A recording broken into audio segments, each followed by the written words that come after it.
खुलुमबाय आं स्माinaoBasumatari गिबियावनो नोंथांमोनखौ आंनि चेनेलाव बरायहरबाय लोगोसे गोजोन फुंबिलिनि गाहाम हामलायथि बावहरबाय नोंथांमोननि थाखाय आङो लानानै फैलायबाय गोदान मोनसे रादाब नोंथांमोना भिडिअखौ अननानै जोबजासिम नायलांदो। दिनैनि गिबि खौराङाव दङ आसाम सोरखारा फैगौ 5 बोसोरनि गेजेराव 2 लाख सोरखारि साख्रि सोरजिनायनि बिसायख'थिनि खोथा होनायखौ आबुं खालामनो मिशन 2 लाख गभर्नमेन्ट जब्स मुंजों मोनसे गिदिर साख्रि होनाय हाबाफारिखौ फोसावदों।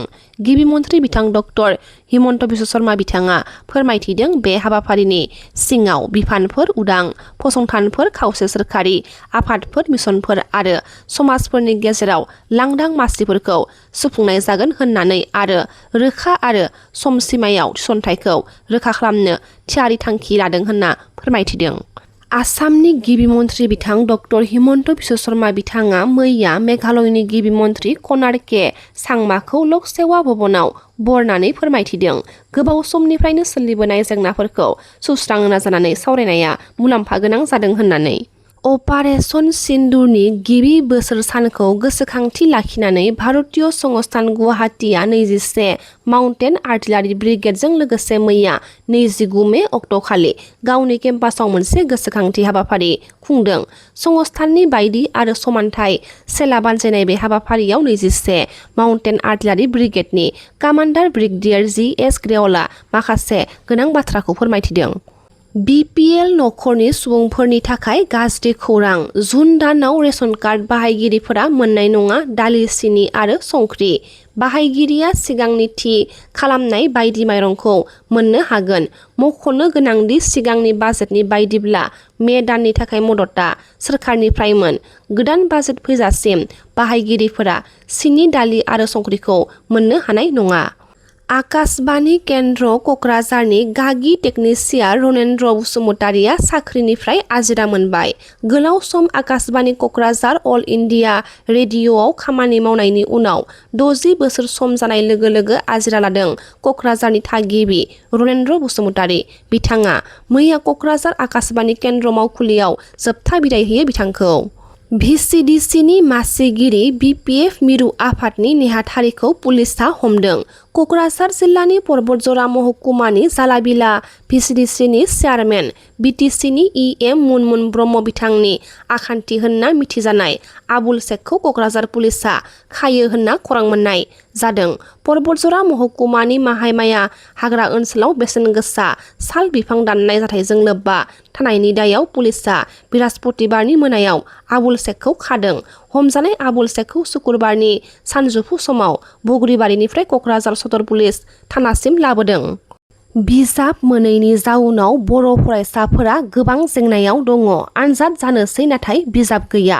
आसाम सोरखारनि सोलोंथाइ बिफाना बर' बिजोंनि फरायसाफोरनो नांगौ बायदियै बिजाबफोरखौ दासिमबो होनो हायाखै। तामुलपुराव थानाय दावगाबारि बर' बिजों गोजौ फरायसालिनि फरायसाफोरा बिजाब मोनाखै जायनि थाखाय माखासे जेंनाखौ फोरमायथिदों। लेखा मोनाखै फोरोंनो मोनाखै दा मास मोननैयानो जाबाय एगजामबो फैगासिनो जुननि 20 तारिखनिफ्राय जागोन ओमफ्राय जोङो दा लेखा गैयाबा माबोरै फरायनो। जों जा फरायनायाव जोबोद जेंना मोनदों फरायनो मोनाखै खिथाब गैयिनि थाखाय क्लासआ जायाखै मास मोननै जासिगोन दासिमबो जायाखै। आनजादा दा जुननि 20 तारिखआव लेखाखौ मोनाखै दाननैयानो जाबाय क्लास लानायाव एसे गोब्राब जानानै दङ। माबायदि उसुबिदा गोलैदों दा लेखा मोननो थाखाय? लेखा मोनैनि थाखाय जोङो फरायनायाव गोब्राब जेंनायाव गोलैदों आरो एगजामाव हायिया जालाय गोलैदों।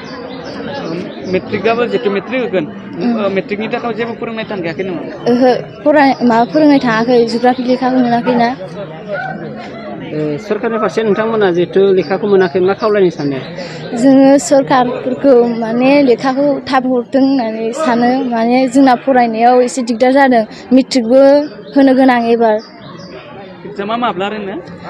जुननि 20 बा 21 आव जागोन। लेखा मोनाखै फोरोंनो मोनाखै दा मास मोननैयानो जाबाय एगजामबो फैगासिनो जुननि 20 तारिखनिफ्राय जागोन ओमफ्राय जोङो दा लेखा गैयाबा माबोरै फरायनो मेट्रिकबो होनो गोनां देग्लाय 10 क्लासाव फरायगासिनो जाबाय दा हाबगासिनो मेनि दिनै 29 ओमफ्राय जोङो बेलेगनि लेखा माबा नागिरदोंमोन आरो होमबाबो मोनाखै।